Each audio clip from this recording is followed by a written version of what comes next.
people ask, like, why should I have boundaries? And I think the number one reason is to protect yourself, protect your energy, and protect the people around you. Hi, everyone. Welcome to the Take Back Your Biz interview series, where I'm chatting with industry influencers on how they have found more freedom, joy, and growth in their business by taking back what matters to them.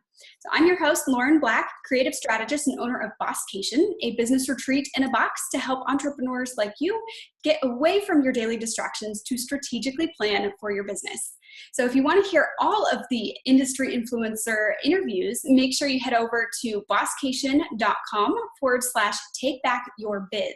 I also have a free challenge coming up to help you take back your business, as well as a giveaway to go along with it with tons of amazing prizes. So make sure to tune in. But right now, let me get started with Kate Crocco. So Kate and I met in some Facebook groups a while back, and we've had a few coffee chats since then. And Kate just has such a genuine heart and just seriously sweet person. So I'm really excited to chat with her. She is a confidence and mindset coach for female entrepreneurs and also has a private therapy business that is fully booked out. So super impressive. Kate also has a master's in social work from Columbia University and a postmaster's in addictions from Adelphi University. So lots of credentials. She knows her stuff. And so, which is why I'm really excited to chat with her about taking back your boundaries. So Kate, I'd love to hear a little background on, why this relates personally to you, what you have done to take back your boundaries. So welcome, first of all. Thank you. Thank you so much for having me, Lauren. Yeah, I'm excited to chat with you. I feel like I haven't heard that full bio in a long time. And actually since since the baby was born, I've completely gone over just to my online business. So I no longer even have my therapy practice anymore, which is pretty cool. But this foundation of boundaries, what we're going to be talking about, is really from my therapy practice and from my schooling in social work. So yeah, I'm excited to dive in and chat with you about it. Yeah. Well, let me know what has helped with you as far as setting boundaries and kind of what led you to picking this topic even, and how it, personally affected you. Yeah. So with boundaries, I truly believe that they're not something that people are born with, because so many people will say to me, like, I don't have any boundaries. I don't even know how to start. Like, this is just something I've never had in my life before. It seems really hard. Like, I don't know if I'll ever be able to master them. And they're definitely not something that you're ever going to master. Like, with each new transition in life and each new, like, even friendship and development that comes up in life, like, your boundaries are definitely going to be challenged. And, just over the last weekend, I actually co-hosted a retreat, and boundaries was like one of the big topics that we talked about. And it's just really surprising to see that, like, this is something that everyone struggles with, and everyone struggles with at every different level of their business. So personally, going like way, way, way back, boundaries were not something I was good at.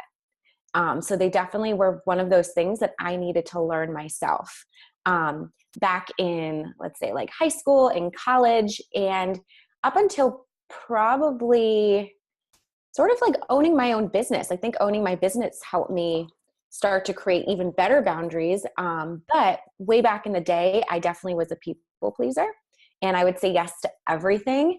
And what I realized was, when I would say yes to everything, I'd feel so spread thin that I was never able to do things 100% and do things the way that I felt truly represented who I was.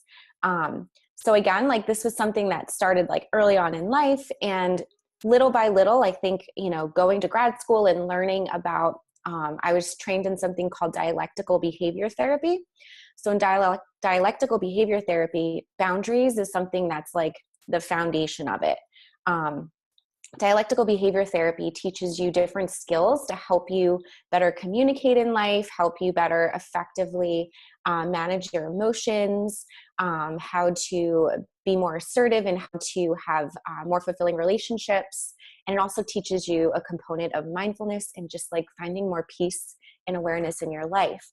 And when I got to grad school, this was back in 2008, I, was introduced to this, and it was something new. And I'm like, wow, this is really cool. That I can add to these boundaries and I can learn these skills of, not only to teach other people, but to help me in my life. And again, my first business, the therapy practice, I started back in 2004. And that was like, I think one of the biggest tests ever of my boundaries was just having clients that I was working with, setting limits with people, figuring out also like what felt good for me. Because sometimes we don't even know what feels good for us. We don't even know what our own boundaries are. And I think that's the most important is figuring out like, and actually this goes to like some of the bullets that we're going to talk about, but like what lights you up and what drains you, just asking yourself that question. Because if you can ask yourself that question, it's very easy to figure out what your boundaries are. And I think it's easy for us, like right away, most people can probably list at least 3 things that drain them. So those are the things that you have to be really good and really just aware of your own boundaries, because those are sort of the things that will cross your limits. I love that you say, to look for what drains you and what energizes you, because that you don't realize what boundaries you need sometimes until you've gotten to that breaking point. And, I've been there in my, first business, graphic design. I would take on all sorts of rush projects, and then I'd be working into nights and weekends and not realizing that it was not only driving my family crazy by not being able to, spend time with me, but that I was just wearing myself out by not setting the boundary of needing to put something in place as, okay, I can't take these rush projects. I need to book myself out instead of up. Yeah. And once I realized that, it was, such a kind of relief to be able to set those boundaries. And I still struggle with it because sometimes people are like, I desperately need this design by tomorrow. And so, you have to find that balance though between the customer service and serving yourself so that you have the energy to serve your clients. Exactly. It's funny because last night I actually had someone reach out and she was like, I really want to work with you. And I said to her, I wish that I could say yes right now, but I just had a baby in April. And since like my plate has become so full, and it's a great thing that like business is busy and I have a lot of different things that are going on, even in my life too. And I still wanted to say yes because she would have been a really cool client to work with. But I know if I had said yes to her, it would have taken energy away from me that should be going to like my other clients. So I can totally relate to that. And sometimes it's not easy to say no when, especially something that you want to do. And that's the other piece is that boundaries, sometimes we have to say no to things that we want to do to protect ourselves. And something important with boundaries is like people ask, like, why should I have boundaries? And I think the number one reason is to protect yourself, protect your energy, and protect the people around you. Because the other thing is when you do set boundaries with other people, it's sort of like an example to them that they can also take and use in their life. Because I think most people are used to not having boundaries and are not used to people setting boundaries with them. So like that client, that person who wanted to be a client, like who knows, maybe in her business right now, she's overbooked and she's overworked, and maybe she needs to start to say no to other projects. And, just saying no like that could have been a good example for her to also take away. So that's one reason why boundaries are important. Another thing is they grow your confidence.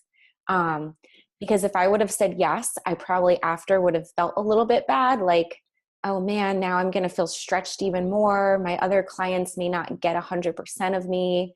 And that's going to start to break down my confidence. And that's not good for business. And if you want to grow your confidence, you've got to just set those boundaries.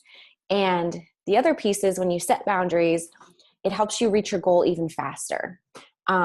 So if you can do things 100% and do them with all of your energy and that really good feeling of just being excited about it, it's going to get you to your goal faster, because you're going to eliminate and be able to just sort of like ward off a lot of different problems and issues that could have arisen if you had, not allowed your boundaries, if you let people walk over your boundaries. Yeah, definitely. Now, is there a system or process you have for detecting what boundaries you should have in place? That's a good question. So I have a couple of those bullets that we were going to talk about. And I think the first thing is, like we mentioned before, like figuring out, like take a piece of paper and like fold it in half and write on one side what energizes you and the other side what drains you. And start to become more aware to those things that drain you. And little by little, start practicing saying no. And sometimes, it's not easy to start with the big things. You just have to start with the little things. So maybe it's, someone messages you and it's like, hey, can I have some design advice? Or can you tell me how you started your business? Can you meet me for coffee and like give me all of your tips? And oh my goodness, I have got so many clients. I've got projects going on. Like, I don't have time to do this. Like, I don't really know this person either. So, this is something that's going to drain me and take time away. So I'm going to say no. So that might be like something easy for you to say no to, or at least a little bit easier than maybe like a big project coming from, let's say, like your dream client, and then wanting you to do it right now. And you're like, man, that's going to be hard to say no, because I've got to serve the people I already have, but I really want to work with this person. So like, how am I going to set that limit with myself?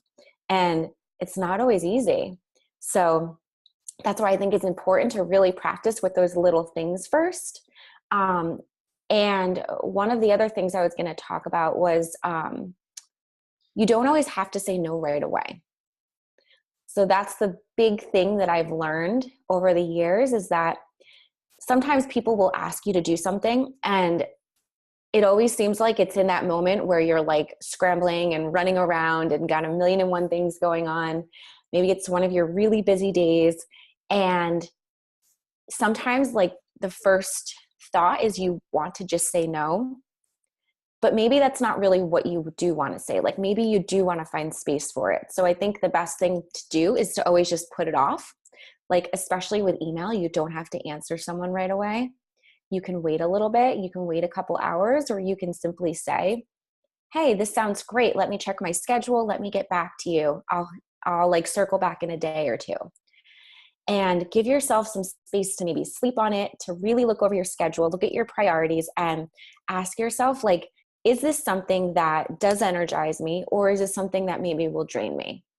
And when you give yourself sort of like the power to be able to make that decision rather than feeling pressured to like give that person an answer right away, sometimes it does end up being something that you can say yes to, because you're like, wow, I really do want to do this thing because it does energize me. It does get me really excited. I know it would be great for me. So I think I'm going to move things around a little bit to make this work. But if you had felt put on the spot right at that moment, you may have just said no because of the overwhelm you were feeling. And then on the other hand, if it is something you really do decide you want to say no to, when you tell someone, hey, let me get back to you, it starts to spark that thought in their mind, like, oh, they may say no. So let me go see what my other options are. Like maybe it's something like your grandmother wants you to drive her to the airport or something, or a close friend wants you to, help them run an errand. And, you're just like, I don't know if I can do that tomorrow. Like I've got a lot going on. So if you say, let me get back to you in a couple hours, it sort of like sends that signal. All right, let me see who else. Maybe there's someone else who can help me. Let me start to plan just in case this person does say no. So it makes it easier for both parties in the long run. Yeah. And I think adding kind of an alternative option is something that is okay to do too. So saying, oh, let me see, maybe this person's available for that, or, being able to figure out a solution of, okay, I can't take this on today, but if you have the ability to wait for 5 days, I'll make room for you in my schedule. And that's something that takes time to develop, I think, to be able to figure those out, the problem solving there. But it'll set you up for more success and more freedom, and, release you from the stress and the burden of feeling like you have to decide right then and there.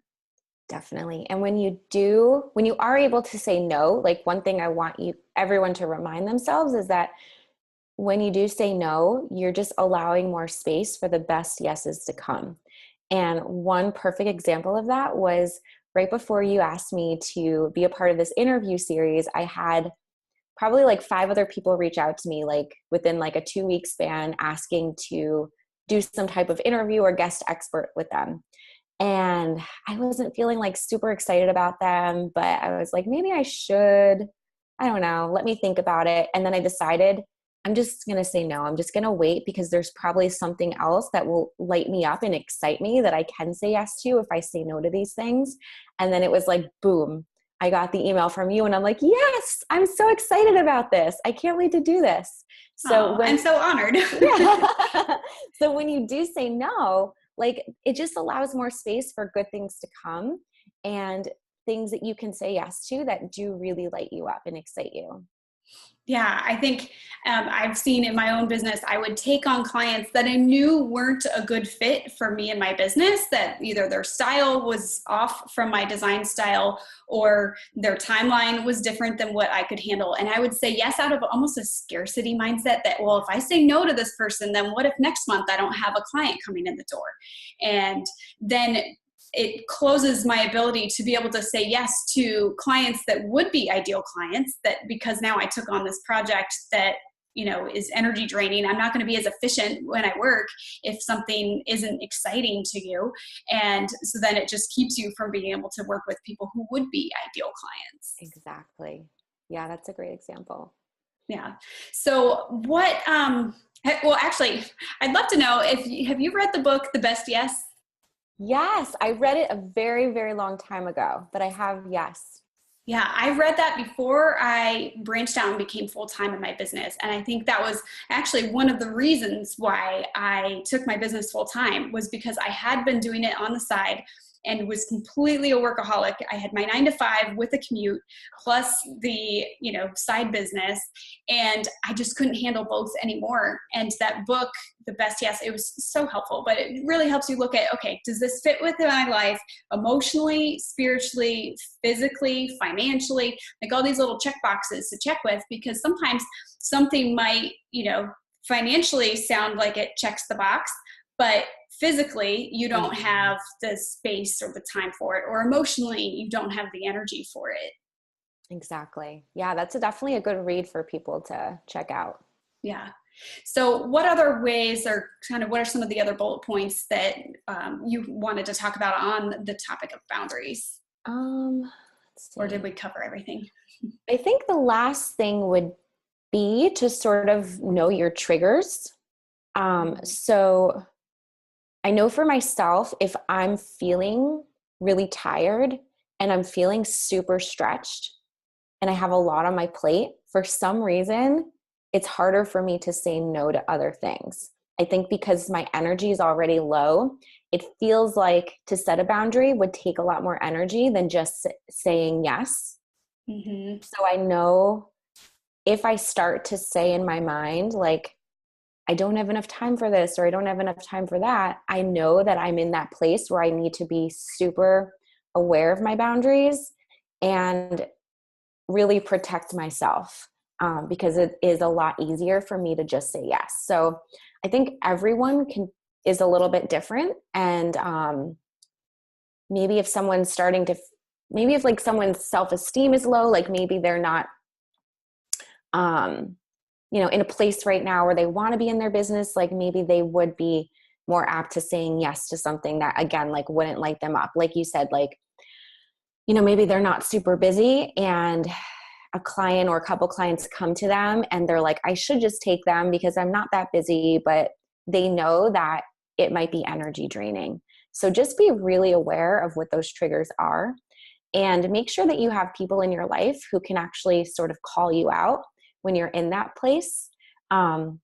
Maybe you have a conversation with like one of your friends or your partner and you just say to them, you know, if you start to see these signs, like please just lovingly let me know, like maybe just have like a silly code word that you say to me and help me just like reground myself, because I know that when I'm in that space, I really let other people walk over my boundaries, or I have a hard time just like setting them myself. So just be aware of whatever those triggers might be, because when you aren't aware and you do let things come in that you don't want to come in, then all that does is sucks the confidence out of you and starts to make you feel not so good about yourself.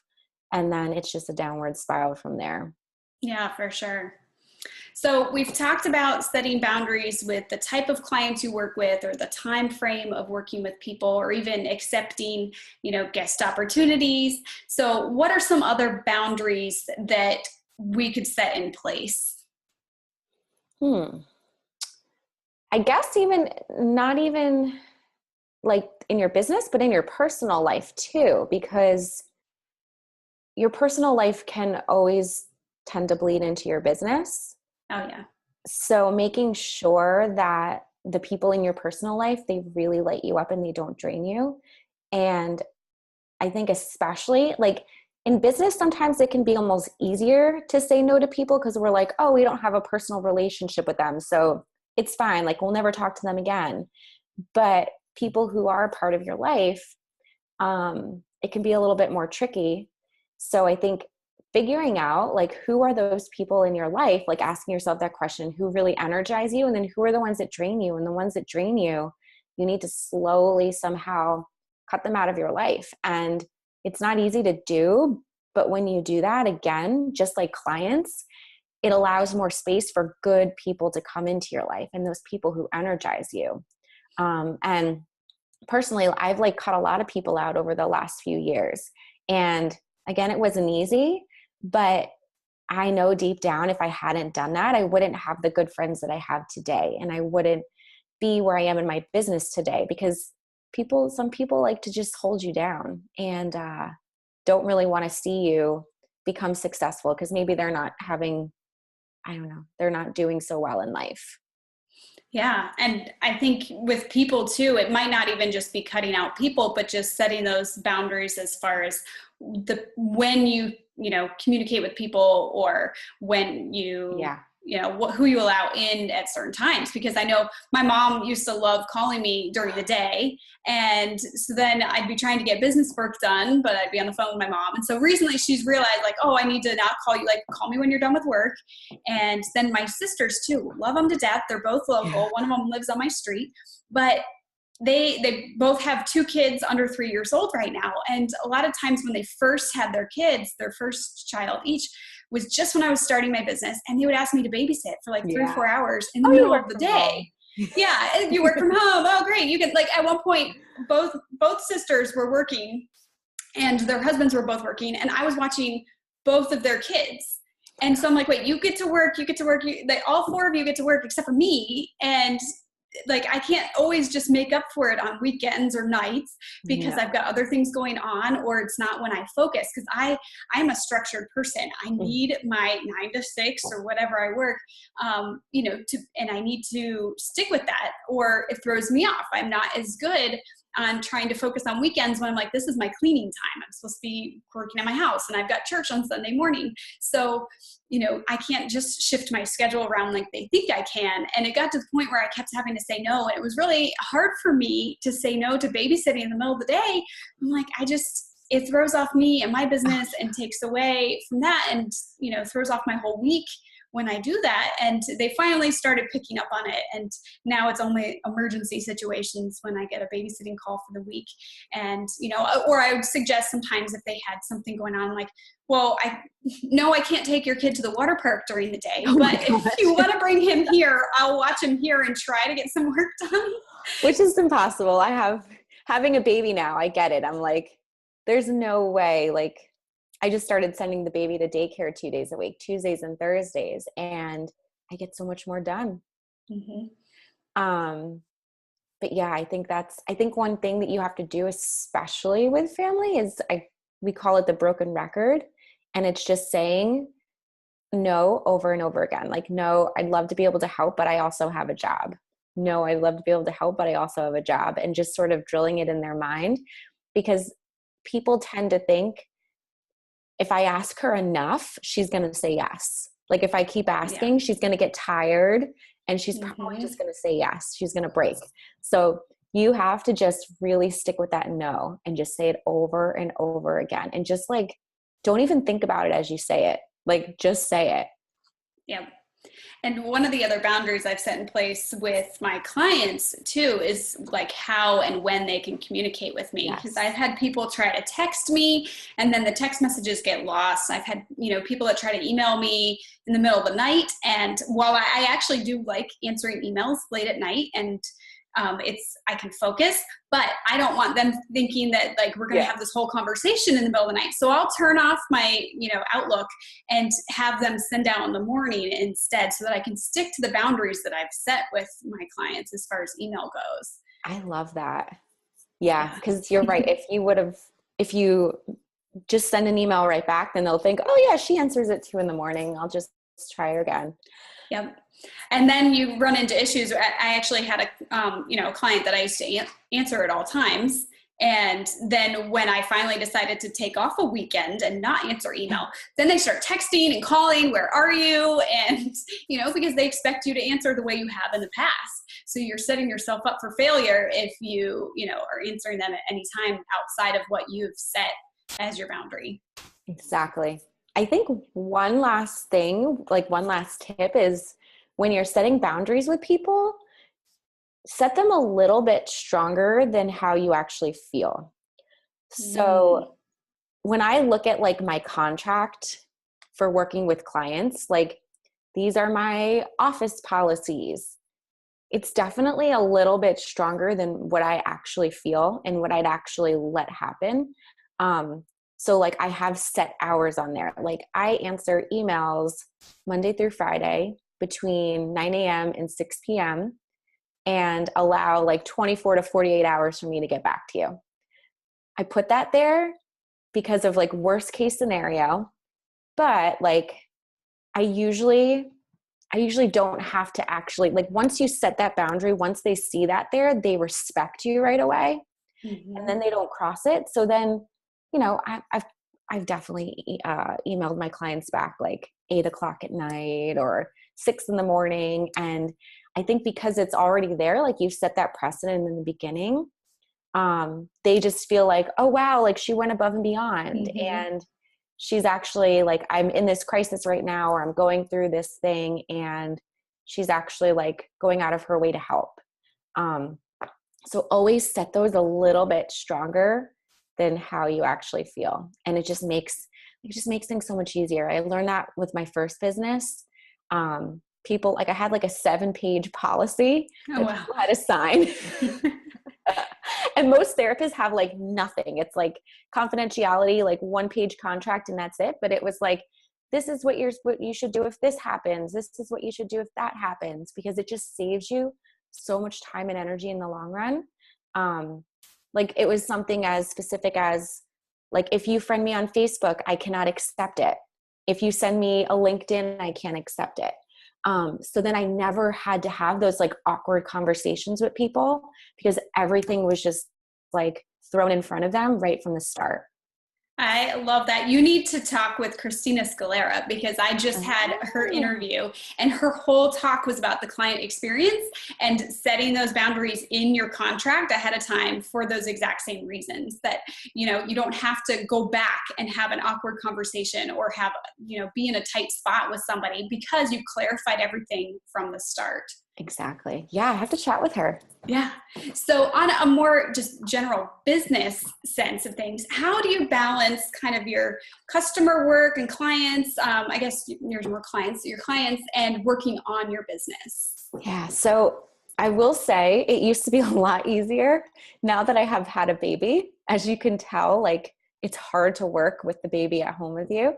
So I do feel like right now, I haven't been able to like honestly like work in my business a lot. It's been mostly just working with my clients. And whenever I get like a little bit of extra time, sometimes now it's night, sometimes it's weekends when the baby is possibly napping, I can work a little bit in my business. But what I have been able to do is get more hours from my team. So I've been able to pass more things off to them, which has helped big time. Like honestly, I don't know what I would do if I didn't have them. I don't think I'd be able to really work in my business at all. I would just be, doing the client work and that's it. So I think it's for me, like learning to be really flexible. I've tried, like I don't have it right here with me, but I have this like special like calendar and I've tried to like block certain days off. Like this is my content day. This is this day and that day, my outreach day. And honestly, with the baby, like everything is unpredictable. So I've just had to learn to be really flexible and just be okay with, all right, if I'm going to have to work like when she goes to bed at like 9 or 10 p.m. for a little bit, that's okay. And also I love my business. So it's not, it's something exciting for me to do. It doesn't feel like work when I have to do it anyways. Oh, I love that. Thanks. So do you have any like systems or programs in place that help you stay organized and, especially with, you've got a team of people that you work with? So we use Basecamp. And I basically put like all of the tasks and all of the different projects for them to do right in there. And I'm trying to think. I mean, they've set up a lot of like systems and workflows so that like I can remember, when I first started my business, like getting a new client, like onboarding them, I would be reaching out and emailing like, okay, what day can you meet? Like, here's your packet. But now everything is automated. We use ActiveCampaign. So like as soon as somebody pays for a specific package, we use something also called MoonClerk. It goes through MoonClerk and then that passes over to ActiveCampaign and then it sends them like a certain workflow or series of emails. So it just like makes my life so much easier and I don't have to think about it. And I was not a systems person at all. I'll be completely honest with you. My probably first 10 months of business was like me, like doing everything. Like I had like 2 VAs, but like I didn't really have them doing much. I felt like I wanted to be in control of everything in my business, but all of that other stuff, like I'm terrible at. And I had to just like admit that to myself. Like I am not good at systems and I'm not good at tech stuff. I'm good at the other stuff, but that stuff I'm not good at and that's okay. So I learned to just like surrender that control and tell myself there are other people out there who are really, really good at this and will do this in like less than half of the time that it will take you. So just go hire them. And that has been a game changer in my business. And my main person, my online business manager, we've been working together since early August of 2016. So it's been a little over a year now.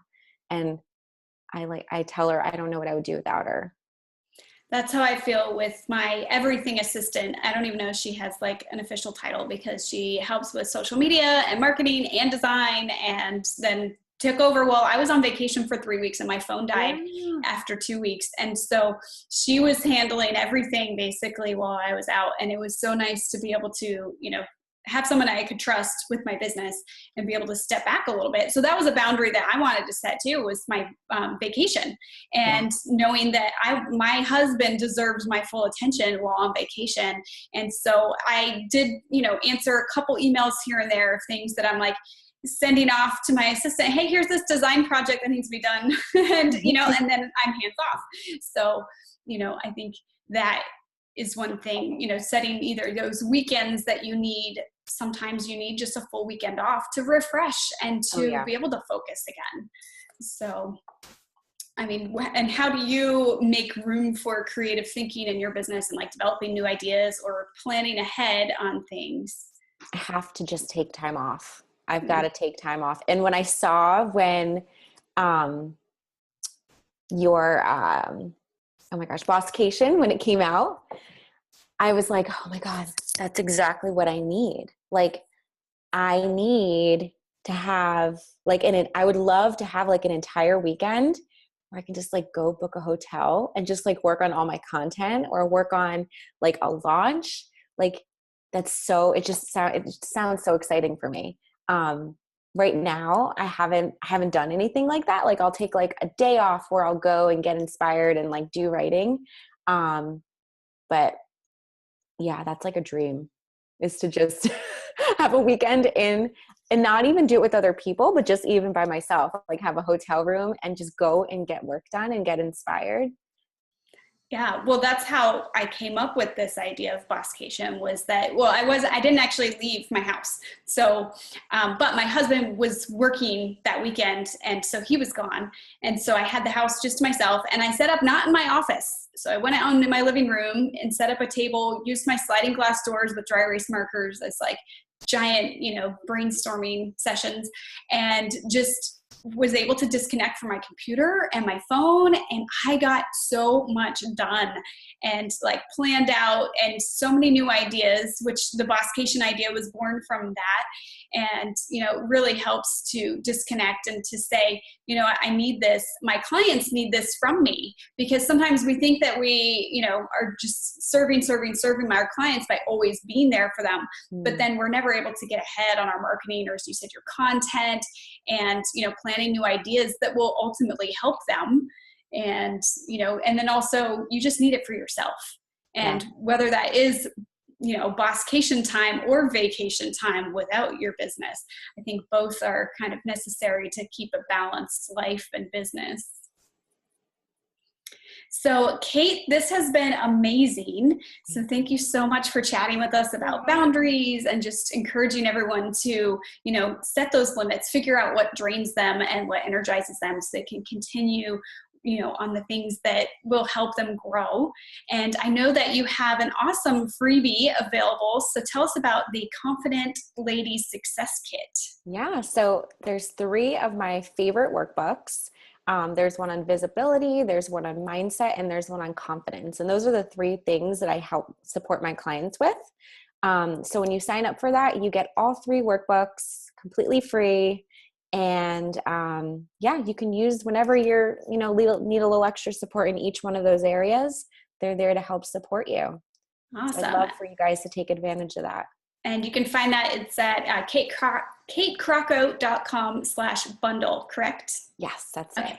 And where else can people find you on social media and, your website? Yeah, so all of my channels are just Kate Crocco, and I have a really awesome Facebook community that's free, and it's called the Confident Ladies Club. So if you go over to Facebook and search the Confident Ladies Club, it will pop up, and just add yourself and we will accept you in. Awesome. So you're so lucky that you have a name that you were able to grab all of the handles, because there are 5 million Lauren Blacks. So Really? It's really tough to, like Anchor, I was the first one. I'm like, yes. And now nobody uses Anchor anymore. But that's the only one that I've gotten Lauren Black just straight up. So. Oh, thank you so much for having me. This was so much fun. Yeah, thanks for being here. And for all of you who are listening, make sure you give us a thumbs up and let us know what boundaries you set in place so that we can all share with each other of how we can, set more boundaries in our life and business. And also make sure you check out all of the other interviews. You can head on over to bosscation.com/takebackyourbiz and join us for our free challenge coming up to help you take back your business, find more joy, freedom, and growth, as well as enter in our giveaway. So that's all for now. Catch you later. Bye.